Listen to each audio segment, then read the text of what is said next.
Hey, hello everyone. This is Eric at Flyin Miata. Welcome to what is probably the first Flyin Miata Facebook Live of the decade. I know Mike was on last week, but that was just kind of fluff. We've got some real content this week. So the topic this week is turbochargers.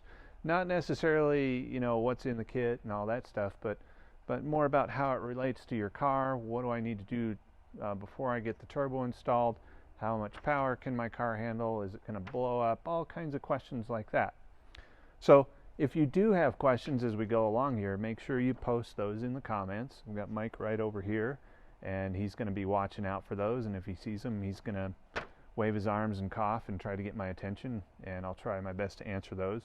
Of course, if we miss those, we're off the air, and you still have questions, you can continue to post in the comments. This is going to go on to YouTube. You can continue to post there, and don't forget to look for our other videos on YouTube. And you can also send us an email or give us a phone call. We're happy to chat. We're car guys.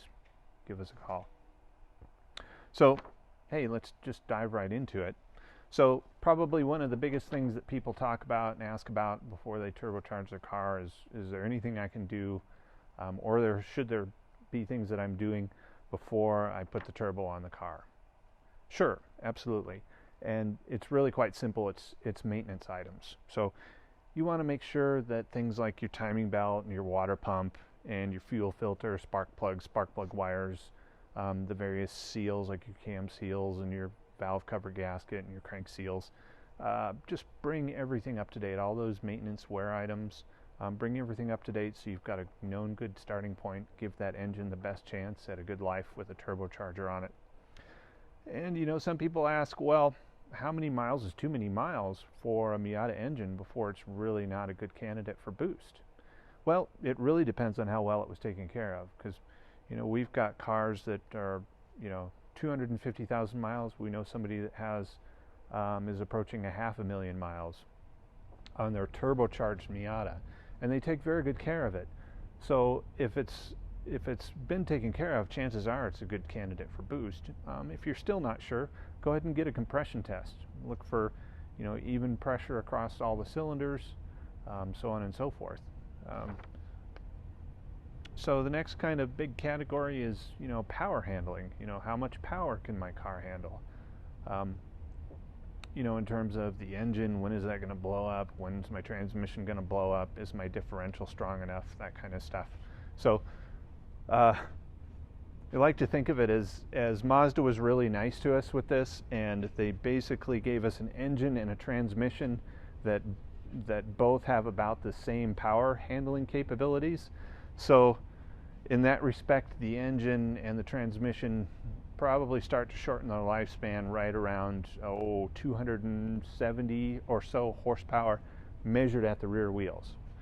So that's also happens to be where a GT 2560 kind of starts to lose ground as well. That's kind of its upper limit of being able to make power. So it's all kind of a nice relationship, and which also is why the GT 2560 lends itself so well to this 1.8 liter engine. 6-speed transmission, what about those? Well, those are a bit stronger. On a street-driven car, expect the transmission to hold 320 to 350 horsepower at the wheels, but the engine's not going to be able to do that. So, that's going to have to be built, and you're going to need a bigger turbo, so on and so forth. So it starts to get a little more pricey once you get up in those power numbers. Generally, drive shafts, axles, differentials aren't generally areas that are a problem or things to worry about, unless you're drag racing or drifting or doing something like that.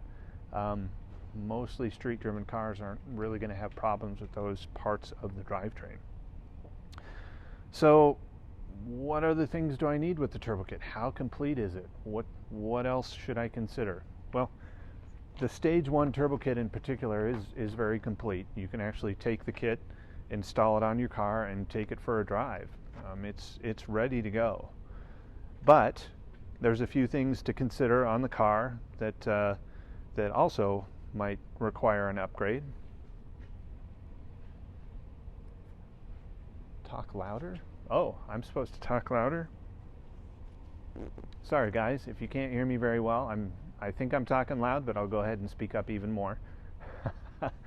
So as I was saying, probably the two areas that you want to look at with a turbocharger are the cooling system and your clutch. So you're adding a hot turbocharger under the engine, and you need to give that cooling system the best opportunity to be able to handle that extra heat.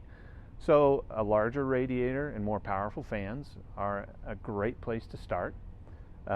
We like our cross-flow radiator, and our stage 1 airflow kit are great for street-driven cars. Things like coolant reroutes, oil coolers, hood vents, that kind of stuff. Those are all good, and those are all things that help the main part of the cooling system do its job even better. So the radiator and the fans are still going to be the best place to start for that. Your stock clutch will probably start to slip after the second or third on-ramp rally that you do onto the interstate. It just doesn't have the clamping force to hold the power. So again, our recommendation for that is a level 1 clutch kit or a level 1 Happy Meal. It's got plenty of clamping force. It's rated to 318 foot-pounds of torque, but at the same time, the pedal effort is about the same as stock, so it's really easy to drive on a daily basis. So what else? Oh, and another big question that a lot of people ask: do you think I can do this myself? Is this something that I can install myself? I've done, spark plugs, and I've changed my timing belt, and I've done brakes and stuff like that. Do you think that I have the skills to handle a turbo kit install? Well, I think you probably do. You should give yourself more credit. I would say look at the turbo kit installation instructions. Go to the stage 1 turbo kit for your generation. Under the pictures, there's tabs. Click on the instructions tab and give those instructions a look. Gauge your comfort level with doing it yourself. The cool part about this is that we've been developing these turbo kits for about 10 years now as they sit today. So they've very well refined. The pieces, parts work really well. The instructions are very thorough, and it's actually one that I don't get a lot of phone calls on. Maybe every once in a while a guy says, can I do this instead of that? And we give them a little advice, but most everything is straightforward, and there's a lot of information. So chances are you probably could do it yourself.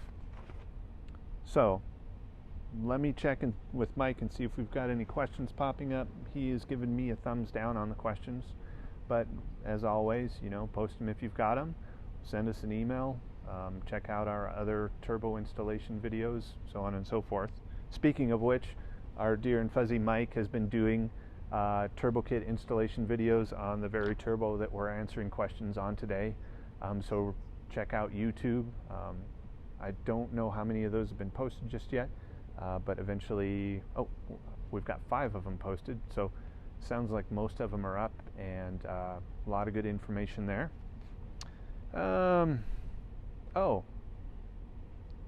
We also make a turbo kit for the ND Miata, the 2016 through 18. If you think you'd like to see a similar video to this one, general questions, that we can answer, go ahead and post those comments in the comments below, and we'll think about doing a video for that turbo kit too. So, and finally, to just kind of wrap up, you're always welcome to send us an email. You're always welcome to give us a phone call. Post your questions once this video gets to YouTube. Post your questions on Facebook as we go along here, and we'll get to them as soon as we can. Really appreciate you watching. I've kind of made it through my whole list. So I will sign off, and we'll see you next time. Thursday at 2 o'clock for Flyin Miata Facebook Live. Thanks a lot, guys. Bye-bye.